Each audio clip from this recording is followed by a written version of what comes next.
La fuerza hizo caer polvo del techo. Luego vino el golpeteo, 3 golpes lentos contra la pared interior de la torre. No en la puerta ni en la ventana, sino en la misma pared, como si alguien estuviera de pie justo detrás del yeso, golpeando los ladrillos con los nudillos. Ian no se movió, se quedó congelado hasta que el sonido cesó cuando salió el sol. Revisó todo, otra vez.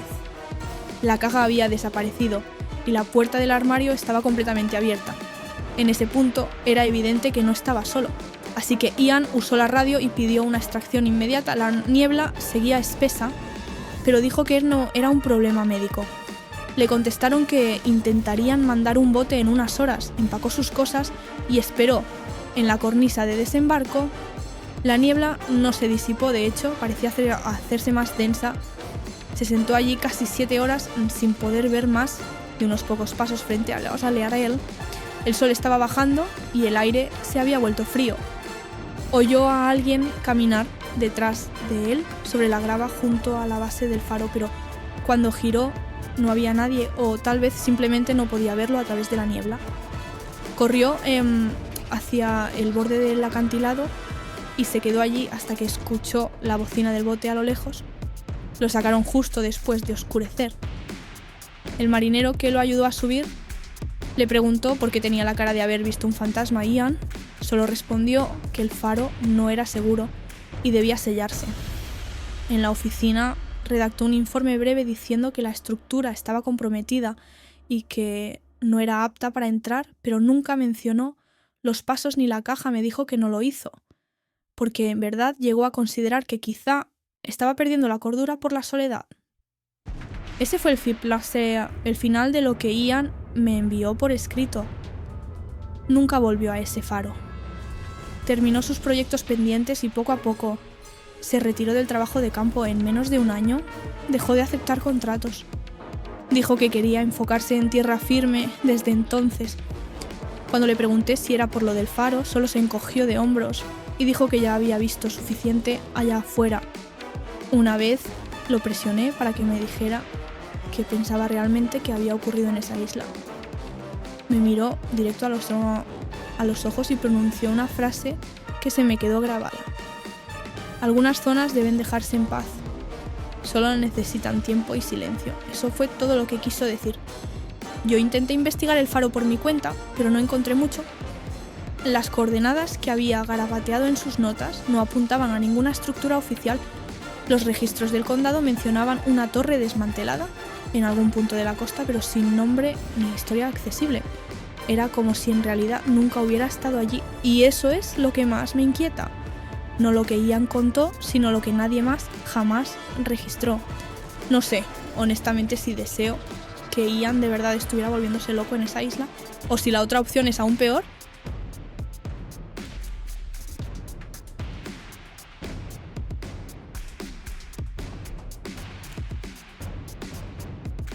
Ian colocó su saco de dormir cerca de la sala del generador porque allí estaba más cálido y protegido del viento. La primera noche pasó sin problemas, pero había algo extraño: el silencio. Te das cuenta de lo ruidoso que suele ser el mundo solo cuando todo se detiene. No había pájaros ni insectos, ni siquiera el sonido de las olas golpeando las rocas afuera. Solo viento y muy suave. A la mañana siguiente despertó con un mundo completamente blanco afuera. La niebla era tan densa que parecía un muro. Aún así, siguió tomando notas en la escalera. Fue entonces cuando notó algo raro. A mitad de camino hacia la sala de la linterna había un armario de mantenimiento, el mismo que el primer día no pudo abrir porque las bisagras estaban oxidadas. Ahora estaba entreabierto. Dentro todo era oscuridad, y en la esquina había una caja de madera cubierta de musgo húmedo, como si hubiera estado bajo el agua. No se atrevió a abrirla, cerró la puerta y lo anotó. Cerca de la medianoche despertó de golpe. No fue exactamente un sonido, más bien la ausencia de sonido, como si todo hubiera parado. Entonces oyó pasos en la escalera metálica, pero no bajaban, subían. Encendió su linterna y apuntó hacia la entrada, esperando, pero nada pasó. Al final volvió el silencio. Al día siguiente revisó toda la torre de arriba abajo. No había animales ni señales de nada raro, pero la caja ya no estaba dentro del armario. Estaba en medio de la escalera, cubierta todavía de musgo húmedo. Ian se quedó un buen rato mirándola, pensando qué hacer. Finalmente la levantó. Pesaba más de lo esperado. La madera estaba hinchada por la humedad y la tapa estaba sellada con clavos. No quiso forzarla. La dejó al pie de la escalera y salió a tomar aire. Afuera, vio algo que le heló la sangre. En el barro había huellas de pies descalzos, 10 o 12 que iban desde el lado norte de la torre hasta el borde del acantilado y terminaban allí. No había huellas de regreso, como si alguien hubiera salido del mar y desaparecido. Pensó en pedir recogida antes de tiempo, pero con esa niebla, la lancha no encontraría el camino. Así que entró, cerró con llave todas las puertas, atrancó la escalera con una barra de hierro y trató de dormir. Pero alrededor de la 1:30 de la madrugada, escuchó la puerta de la sala del faro cerrarse de golpe, con una violencia aterradora.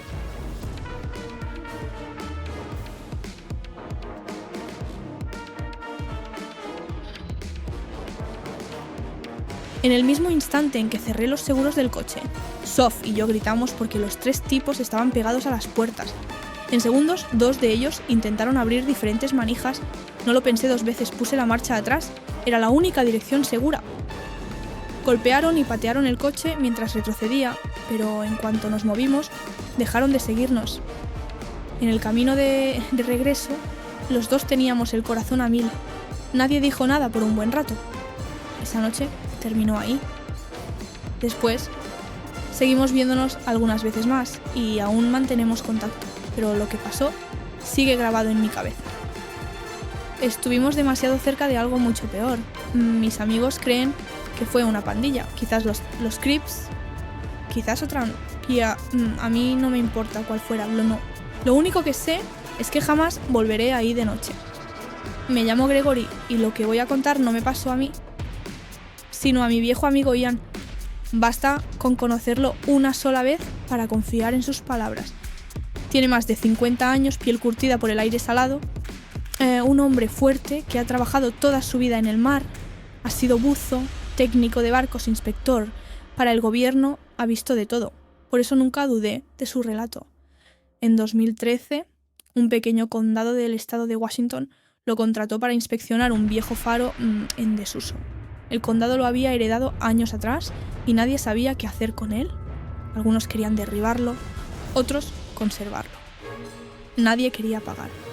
La tarea de Ian era simple: entrar solo, revisar la estructura y decidir si aún era seguro restaurarlo.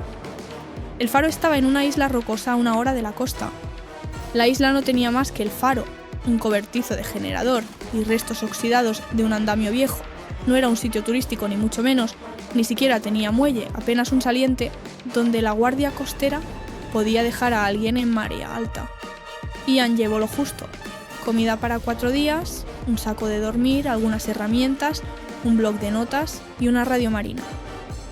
El plan era sencillo: lo dejaban el lunes, hacía la inspección y lo recogían el jueves.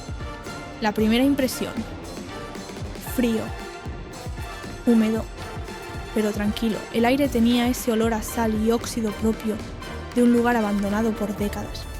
El faro medía unos 15 metros, construido a inicios de 1900, con la típica escalera en espiral hasta la sala de la linterna. El cristal ya no funcionaba desde hacía mucho, pero la torre se mantenía firme. Ian revisó lo habitual: vigas, escalones, ventanas. La planta baja tenía tablones torcidos, pero transitables.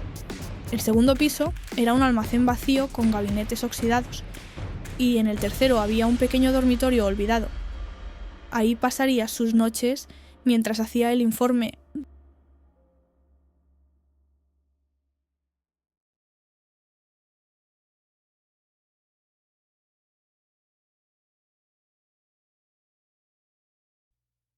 Durante la cuarentena de COVID conocí a una chica llamada Sofía, aunque todos la llamaban Sof.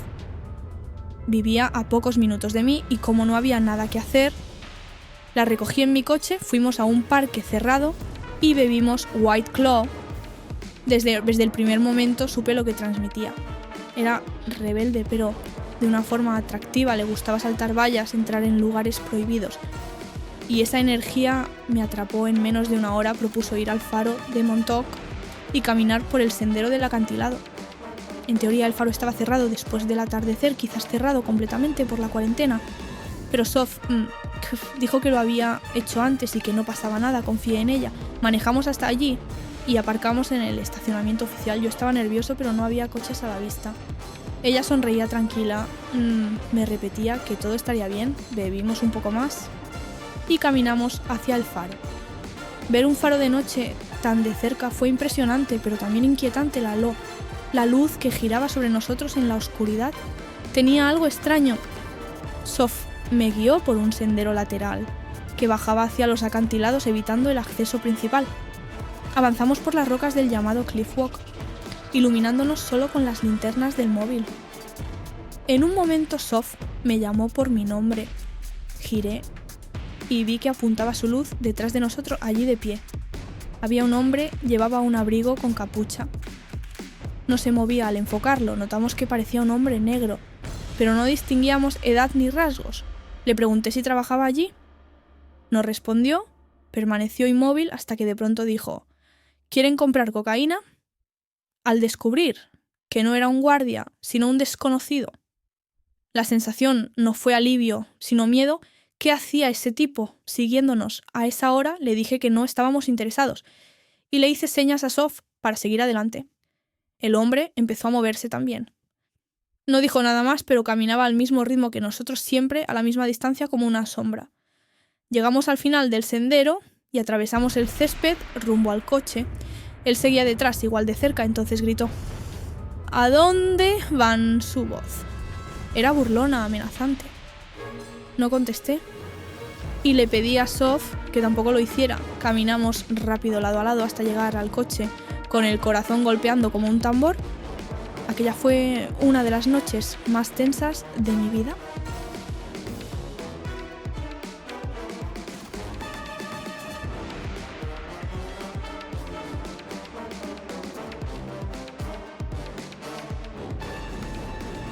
Nate despertó de repente. Esa noche oyó un murmullo en la habitación, pero Russell no le hablaba a él. Murmuraba hacia la esquina como si hubiera alguien allí.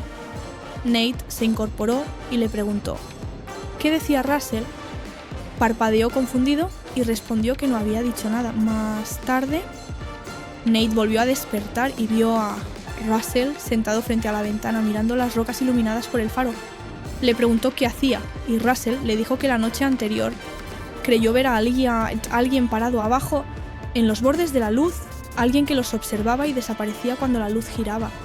Desde entonces todo empeoró. Russell dejó de dormir, dejó de hablar, pasaba horas mirando por la ventana, murmurando sobre ruidos en las paredes o voces en la escalera. En la 9ª noche, los dos escucharon pasos en las escaleras. No era el crujido del viento, eran pasos lentos y pesados descendiendo desde la sala del faro. Nate miró y vio a Russell al pie de la escalera, congelado, mirando hacia arriba. Nate le preguntó si había subido él, dijo que no. Entonces Nate preguntó si él mismo lo había hecho.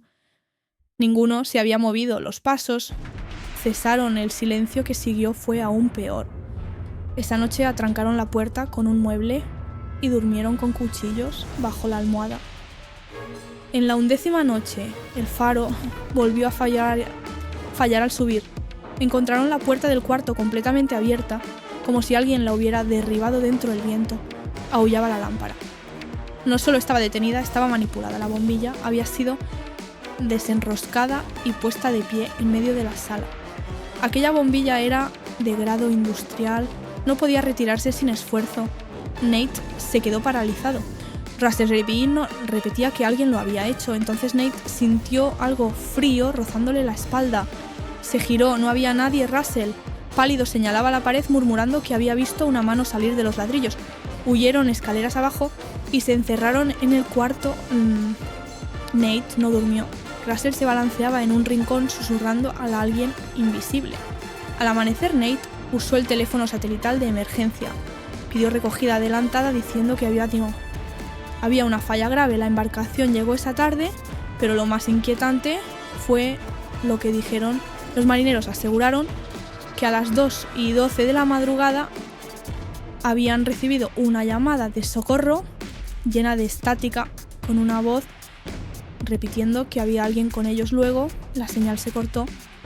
Nate no había tocado el teléfono hasta la luz del día. Russell no pronunció palabra en todo el viaje de regreso meses después. Abandonó la guardia costera, nunca contó. Lo que vio Nate aún hace guardias de mantenimiento, pero jura que jamás volverá a Matinus Rock.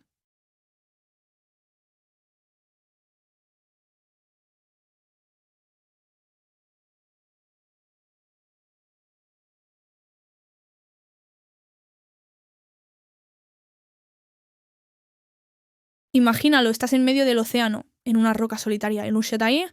El único faro que corta la oscuridad de repente se apaga y cuando subes para encenderlo encuentras ropa vieja empapada cubierta de algas y olor a mar, atrapada en el mecanismo. ¿Pero quién la puso allí?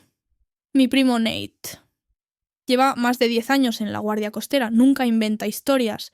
Es directo y realista, me contó esto en el verano de 2022. Y cada vez que lo repetía, los detalles eran idénticos. Ocurrió en 2017, en un faro llamado Matinus Rock, en la costa de Maine, un lugar al que solo se llega en bote o helicóptero. Nada más que una isla rocosa, un faro y un edificio auxiliar sin electricidad, sin agua corriente, con apenas señal de teléfono. El faro es automático, pero necesita mantenimiento. Por eso envían personal, normalmente solo una persona, pero ese año hubo fallas eléctricas, así que mandaron a 2, Nate y otro hombre llamado Russell. Los primeros días fueron normales: viento, rutina, aburrimiento de día, revisaban la maquinaria, probaban baterías, llenaban el generador, quitaban corrosión de noche, leían, jugaban a las cartas, aislamiento. Esperado, nada raro. En la cuarta noche, Nate despertó cerca de las 2, sintiendo el aire extraño, pesado, como antes de una tormenta, pero afuera el cielo estaba despejado. Al levantarse vio que la luz del faro no giraba, algo grave. Despertó a Russell y subieron la escalera estrecha arriba. Hallaron que el mecanismo giraba, pero la luz estaba trabada por un enorme trozo de tela oscura, mojada, cubierta de limo, con un olor putrefacto a algas marinas. Quitaron la tela, la arrojaron fuera y pensaron que era algo aislado. La siguiente noche pasó otra vez mismo horario. La luz detenida, esta vez era una prenda distinta, parecía un chal antiguo, rojo, deshilachado, empapado con agua de mar y con pequeños crustáceos pegados como recién salido del océano. Allí comprendieron que no era casualidad. Revisaron puertas, ventanas, armarios, todo cerrado. Así que comenzaron a bloquear la escalera con cajas y a cerrar cada entrada con cuidado. En la séptima noche, Nate intentaba dormir cuando escuchó a Russell susurrar, pero al voltear vio que Russell dormía en su cama. Aquel susurro venía de otro lugar.